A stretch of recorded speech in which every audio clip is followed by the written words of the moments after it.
So getting back to collaboration, that was in a way the topic that was told to us. So we just put together some conversation about different kinds of collaboration, and typically when we talk to architects, of course this is just sort of actually exemplifying what Sangeet said before about putting things together. It's never put together by one person. We all say, wow, Steve Jobs this, Steve Jobs that, but he himself actually was the first one to admit that it's always done by a team of people. And everything that you see, frankly, if you look at the iPhone, then you say, well, great software, great, whatever, interface, and you realize that there must have been like 100 teams working together to, and ultimately package it into something that is aspirational and just so cool. So it all has to come together, and it's not done by one guy. He's clearly the guy who drove it to become that, but he wasn't the guy who actually designed any of that, perhaps. So, uh, you know, ideas, of actually making them better is when you collaborate, you sort of, bring your idea with somebody else's idea, and then it sort of becomes perhaps a better idea. And how does, how do you sort of keep being able to do that? Um, so coming, to talking about architecture, this is the most simple definition of it. It's quoted by various people all the time. It's in the Aldo Rossi book. It's just everywhere. Aesthetic intention and the creation of better surroundings of life are the two permanent characteristics of architecture. It's just simple. So I'm trying to, in a way, break this up into this whole conversation of collaboration. So I'm looking at breaking this up into two parts. One is aesthetic intention, and the other one is better surroundings of life. It's just, let's just understand it, in two parts, and then sort of say, okay, where does it lead us? And so when you're looking at aesthetic intentions, a lot of, that becomes the first reaction that most people, architects or students or, everybody dealing with anything to do with design talk about, two designers working together, architect, style, lighting designer. So, you're working on projects with two architectural firms or two different architects working together as a partnership. And you've got a whole bunch of allied creative people working on, on a creative collaboration. Interior stylists, lighting designers, sculptors, artists, all kinds of people who are effectively looking at, the whole architectonic form that is, what you're collaborating on. That's the first reaction, which is essentially answering to this whole conversation on aesthetic intention. I'm not saying that it's only aesthetics that really they talk about, but the fact is that that is the easiest thing that you sort of think of when you say collaboration. But then there is the other part of this sentence, which is better surroundings for life. And now, where is that? So, you're talking about collaboration to achieve enhanced performance, effectiveness, functionality, usability, sustainability, etc., maintainability of the built environment. And that's, it's a very dynamic system, is perhaps just talking about very, very pragmatic things of saying, how do I make this function better? Is it just, then going back to the iPhone, you look at it, can it fit in my pocket? Is it the right weight? Can I hold it properly? Etc., etc. There are, so you have all kinds of people that you might need to collaborate with on this, right from the program itself, which is even before you start your design, to financial controllers, planners, even post-occupancy, facility managers who perhaps tell you a lot of good things, like don't use this glass because it can never be cleaned, for example, etc., etc. So you get a whole bunch of different inputs from people for doing something which is to do indirect stakeholders, environmental engineers, etc., etc. So this is a iconic ad that came out in 1969. It's a Volkswagen ad, and they were trying to obviously push the sales of their Beetle, which otherwise people call like this ugly car. But they say, well, it's ugly, but it gets you there. And it's actually a picture of then the Apollo spaceship that had landed on the moon by then. So, he says, well, what do you want something to do for you? It got you to the moon. It perhaps looks like, an ugly piece, the backside of a boiled egg. But I mean, hey, it got you to the moon. So is it successful design or not? For example. So And there you can imagine what went into creating that lunar module, of the kind of people that came together that needed to make that, to reach where it reached. Back there in 1969, apparently the story goes that the total, you have these iconic pictures of the NASA space station control room, with all those screens and, all these guys controlling this thing so many thousand and lakhs of miles away.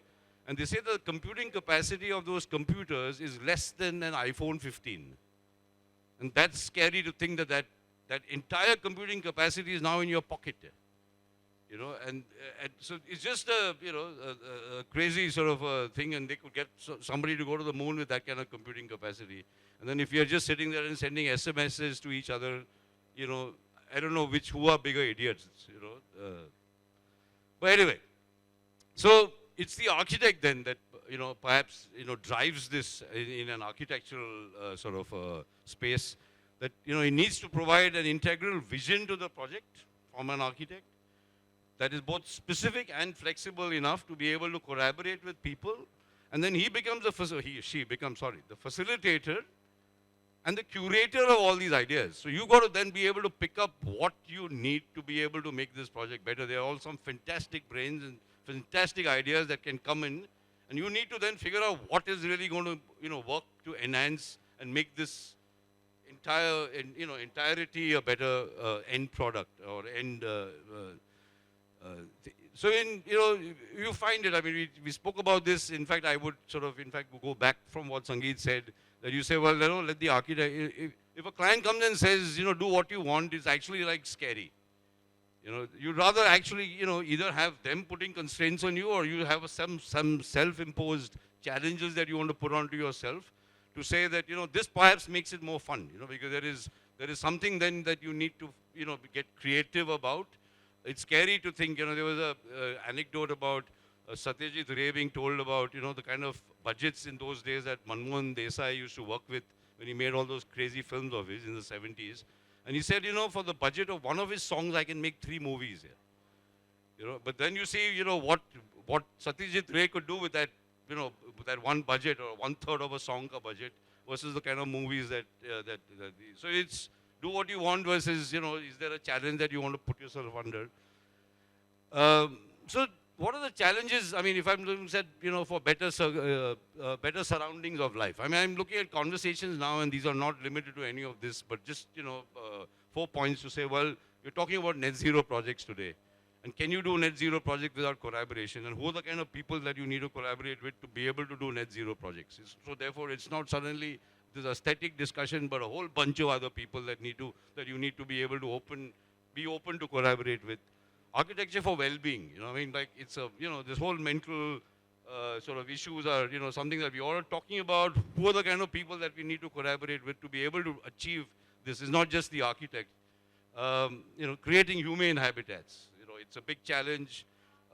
Just even optimizing frugal and valuable resources. And lots of times just dealing with that, you need to be able to collaborate. It's not, yes, we are taught a whole bunch of subjects as you go through architecture school, but to be able to actually master and, be a subject expert in it, you need to be able to have that conversation. And then again, of course, it's the curating the ideas that are coming on the table that really then enhances this. So you've got to know what to pick out of that whole buffet, that's going to actually then make your project sort of more enhanced.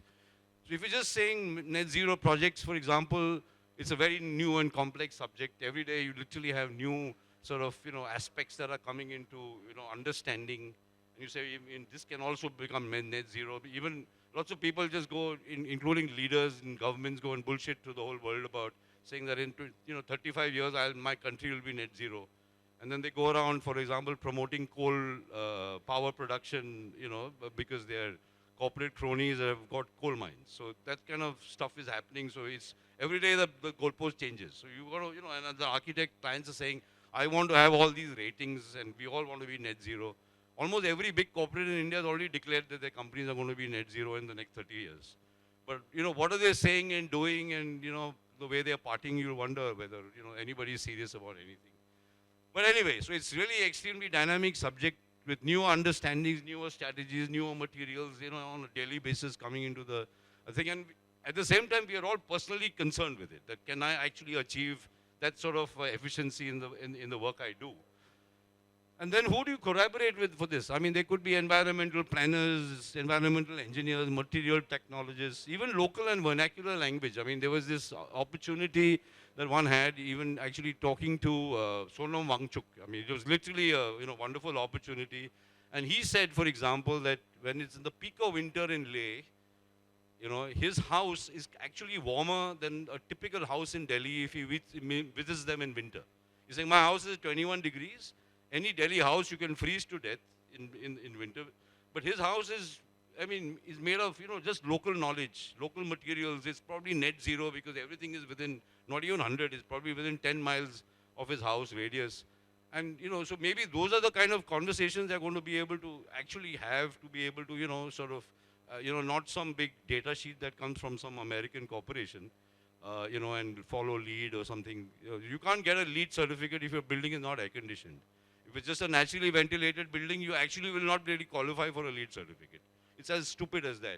And we're all, our clients come and tell us, we want to get a LEED silver. I'm saying, how can you get LEED? You don't need a fan. You just, get your ventilation right, etc., etc. So Corbusier's buildings will probably not qualify for LEED certification because they are naturally ventilated, perhaps.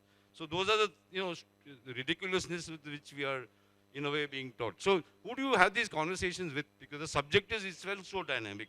And you cannot, as an architect, solve it. It's not possible. You have to collaborate. Architecture for well-being. I mean, wow, mental health is like a massive thing. Architects themselves need to go and get their mental health checked, I think, most of the time.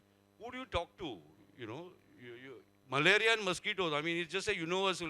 There are more people who die of malaria every year than they died of COVID. Yeah. It's a fact. You can check it online. It's a fact. But we don't even talk about malaria deaths. And every new city, and we're talking about smart cities, but the idiots who actually plan this are, say, it's like, it's a mosquitoes we can't solve. This is dengue, there's God knows what. And who do you talk to as a planner, as an architect to be able to solve this? Clean air, clean water. I mean, it's just something that you think that everybody by now, 70 years of independence, achhe din and all, but clean air, clean water, we're not sure we get it even ourselves. Or we are pretty sure we don't get it ourselves. So you talk to doctors, sociologists, local residents, local engineers, perhaps you need to make lifestyle changes. How do you inculcate this? I mean, sometimes we are working even with private clients and it's a wasteful lifestyle, and we are all indulging them and facilitating that, and it's all great money because you get some great fees. But are we really, doing what we need to do? Should your doctor not tell you, what, you don't need to eat this because it's going to ruin your health, for example? But lots of times we as architects have the courage to actually tell clients that, what, this is not the right way to do this, etc., etc. Sometimes, yes, you have to be able to, sort of stand up and say no. Humane habitats, I mean, again, cultural impact, etc., etc., microclimate, social gravity, so again, who do you collaborate with to make humane habitats? There are so many different verticals as architects that we need to actually keep our minds open.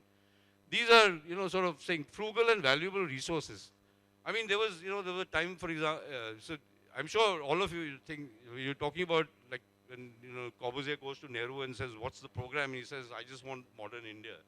The thing is that, we've had, say, crazy, sort of opportunities and experiences where we've done, say, projects which are literally like a staff housing project in the middle of nowhere. It's far away from everything. And they say, of course, it's an integrated city or, like a self-sustainable place that you need to make because everything is so far away. And a simple question, they said, well, we need to put a school up. And the school needs to be at least CBSE because, it helps us attract the right kind of families to want to come and work for this company. So CBSE has got, like, for example, guidelines to say they need minimum this, that, and the other. You say, well, how many classrooms do you need? What is your population of children? Normally, if you do a school project, it's a plot of land in a city, there's a FSI that's coming in, Bombay, you got FSI 4. So you work backwards from what you can build. And the students are assured because you're pretty sure you'll fill up the, 40 kids in a classroom or whatever. But here, you don't even know how many kids they're going to have every year. Because it's the middle. So, there are times when we've actually collaborated with the companies, HR, looking at statistics, talk to some population, department in the government to figure out, at the age of between 35 and 40, what is the number of kids people have, what age group, and if you're going to recruit those people in the company, how many kids, and then you realize, for example, when you got this data and heaps of it, that in 1 year you're going to have 80 kids, but the next year there are 30 kids only. So then how many classrooms do you build? Because these 30 kids will then go up every year with 30 kids, and then, do you have extra labs? How many teachers do you employ? And it suddenly becomes a different, complete, like just programming. I mean, there's some bizarre anecdote about, in a similar sort of situation where we had to do a market. Of course, they needed a market. And then, okay, they said, make sure everything is in double, because then we don't want to get monopolized by vegetable vendors. Or so you have two bhajiwalas, two everything. And of course, you have to convince them to say, you know what, you are encouraging people to ride cycles. You have to have a cycle puncture repair wala also. Because ultimately, a stupid thing like this, you need a cobbler, because Indians don't throw their chappals away. They'll go and get it stitched, so you need one cobbler also. You need a guy selling agarbattis. You can't go to a supermarket and buy camphor and others. You need puja flowers, because people will start whacking flowers from your beautiful gardens. So, well, those are things that you need to be able to, think. But there was this big question that came up of how many, barber shops, chairs do you need in the barber shop, with a barber? So we said, well, there were going to be 2,000 families, so many males. They're going to, I don't need to do this, but worry about it, but they need to cut their hair every, 5 weeks. So how many people are you expecting on a weekly basis? And you realize that there may be some 500 people, men, that need to go and get their hair cut, males. So how many chairs do you need? Because they're working like 5 days, 5.5 days a week. So they all go on Sunday. Suddenly realize, my God, there are 500 guys who need to get their haircut on Sunday. And then, they're going to be waiting the whole day for a bloody haircut. Yeah. So the guys in the company thought I got mad. They said, no, are you going to give them holiday on Wednesday afternoon? And you say, sir, kya kar rahe ho? He's saying, I got a haircutting appointment. So then they had to sort of, in a way, reprogram it. And this is all stuff that came out of their HR, for example. And then you have to reprogram. They actually started, saying, well, we need to keep the barber shop open till 11 in the night every day. They change their contracts with all their people. It's like what happens, say, in Lokhandwala. There are a whole bunch of double income couples that work there, and then all the shops are open, including the guy who comes and does your telephone wiring. He's available till like 11 in the night. He'll get you a tablet of Anisin, because they're all available. They realize that that's how the thing. So you don't know what, there was a project that we had to work on where typically when we have to do budgets, we give budgets, say, plus minus 5%. It starts with plus minus 10%, and as you get more accurate, plus minus 5% contingencies is added there. But that value of 5% on a project which is 200 crores or 500 crores could be enormous amount of money. We had a project where the finance guys came and said, like, how can you give me a contingency of like 50 crores on a budget? Are you crazy? That means your numbers are all wrong. So we were doing this project, which was about 15.5 lakh square feet. They gave me a target. They said it has to be within a range of 6 rupees a square foot. I said, what is 6? I said, 6 into 15 point whatever lakhs is equal to 1 crore. Every time you can save us 6 rupees a square foot, we are going to save 1 crore of rupees on the project cost. And that became a huge exercise. You have to sit and, talk to all kinds of people, including, even like, what is the weight of the grills on the windows? Can I reduce the weight by maybe, 250 grams or half a kilo on the design of the grills or the skirting height or et cetera, et cetera. Can all these 2 rupees and 5 rupees could become 6 rupees was equal to 1 crore of rupees, And it was bizarre to actually be able to work with these completely different crazy people on this table and be answerable to be able to do that efficiently. So yeah, there are, all kinds of things, and I think as architects we have to keep our ears and eyes open. You don't know who you need to, or we should be ready to collaborate with all kinds of people to be able to make our projects better and more efficient in all kinds of ways. So that's it. So he is the orchestrator of the thing, and where is it going? That's it. Thank you.